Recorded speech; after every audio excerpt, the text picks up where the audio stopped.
Hello everyone. CTET special में आज से आपके लिए चाइल्ड डेवलपमेंट एंड पेडागोजी यानी बाल विकास एवं शिक्षण शास्त्र से संबंधित महत्वपूर्ण प्रश्नों को शुरू करने जा रहे हैं। ये आने वाले एग्ज़ाम के लिए अत्यंत महत्वपूर्ण होंगे। तो चलिए शुरू करते हैं। पहला प्रश्न, विकास के किस पहलू में तर्क, चिंतन और समस्या समाधान की व्याख्या की जाती है? इसमें चार ऑप्शन है। सबसे पहले ए में लिखा है सामाजिक विकास, बी है संज्ञानात्मक विकास, सी है नैतिक विकास और डी है गतिक विकास। तो इसमें जो सबसे पहली चीज़ जो पूछी जा रही है वो है तर्क, चिंतन और समस्या समाधान। इसकी व्याख्या किसके अंतर्गत की जा सकती है? तो ये सब चीज़ें जो होती हैं वो कॉग्निटिव डेवलपमेंट से संबंधित होती हैं, यानी कि संज्ञानात्मक विकास से संबंधित होती है। तो इसका राइट आंसर होगा आंसर बी। अगला प्रश्न है, बच्चे कैसे सीखते हैं? ए, बी, सी, डी, ये चार इसमें कथन दिए हैं। चीज़ों को बनाकर व कार्य करके, बी में लिखा है पढ़कर व लिखकर, सी है बोलकर व सुनकर और डी जो है सोचकर व मनन करके। तो इसमें हम चारों को ध्यान से देखेंगे। इसमें तो सबसे पहला लिखा है चीज़ों को बनाकर व कार्य करके, तो ये भी सही है। इसमें तो जो है किसी चीज़ को बनाया गया है उससे जो है कार्य करके अगर सीख रहा है तो ये बहुत अच्छी बात है। दूसरा है पढ़कर व लिखकर, ये भी दोनों ज़रूरी है। फिर बोलकर और सुनकर, बोलेंगे और सुनेंगे तो इससे भी बच्चे सीखते हैं। डी है सोचकर व मनन करके, ये भी सही है। तो इस हिसाब से इसका जो ऑप्शन होगा ऑप्शन डी, यानी ए, बी, सी, डी। अगला प्रश्न है, अभिकथन ए, विद्यालयों को नवीन ज्ञान के सृजन की ओर लक्षित पाठचर्या पर बल देना चाहिए। तर्क आर, बच्चों में अध्यापक के सहयोग से नवीन ज्ञान के सृजन और उसकी व्याख्या करने की क्षमता होती है। सही विकल्प चुनिए। इसमें चार ऑप्शन दिए हुए हैं। इसमें कथन दिया है और फिर इसके बाद इसका कारण दे रहा है, मतलब तर्क दे रहा है, रीज़न इसका, कि विद्यालयों को नवीन ज्ञान के सृजन की ओर लक्षित पाठचर्या पर बल देना चाहिए।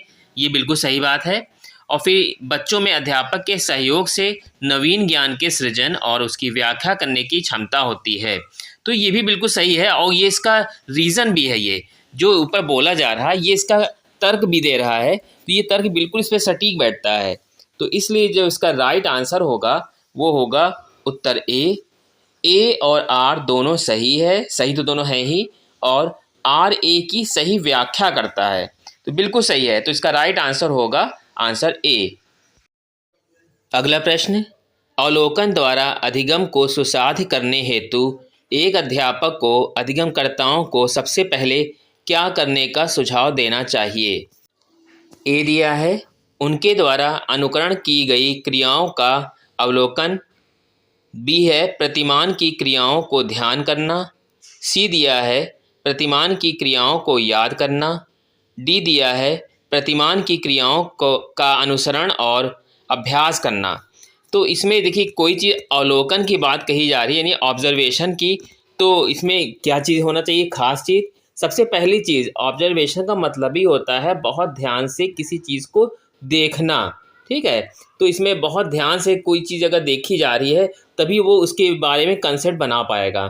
तो इसका जो राइट आंसर होगा वो आंसर होगा बी, प्रतिमान की क्रियाओं को ध्यान करना। ये चीज़ हो जाएगा, ध्यान से देखना, यानी ध्यान करना क्या चीज़, वो किस तरीके से वो कार्य कर रहा था।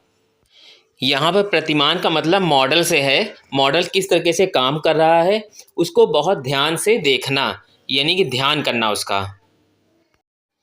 अगला प्रश्न है, विद्यालयों को, देखिए इस टाइप का प्रश्न जो है अक्सर एग्जाम में पूछ लिया जाता है और बहुत ही ज़्यादा इजी होता है। इसके चारों ऑप्शन को पहले ध्यान से पढ़ेंगे।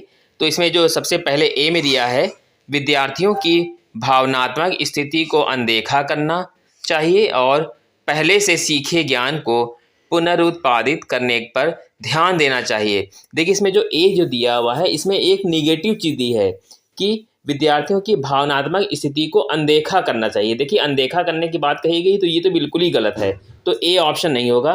बी देखिए, विद्यार्थियों की सामाजिक संदर्भ को देखकर विद्यार्थियों के सामाजिक संदर्भ को अनदेखा करना, इसमें भी देखिए अनदेखा करने की बात कही जा रही है और वो भी सामाजिक संदर्भ को, और पहले से सीखे गए ज्ञान को पुनरुत्पादित करना चाहिए, तो ये बी भी गलत है।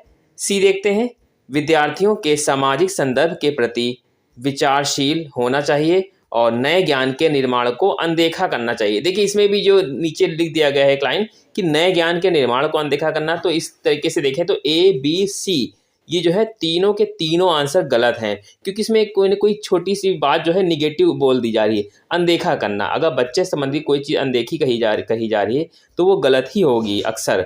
तो इसमें अब डी देखते हैं, विद्यार्थियों की भावनात्मक स्थिति के प्रति विचारशील होना चाहिए और नए ज्ञान के निर्माण पर ध्यान देना चाहिए। देखिए इसमें जो दोनों बातें बोली जा रही हैं ये बिल्कुल पॉजिटिव है, वही बच्चे के विकास से संबंधित है।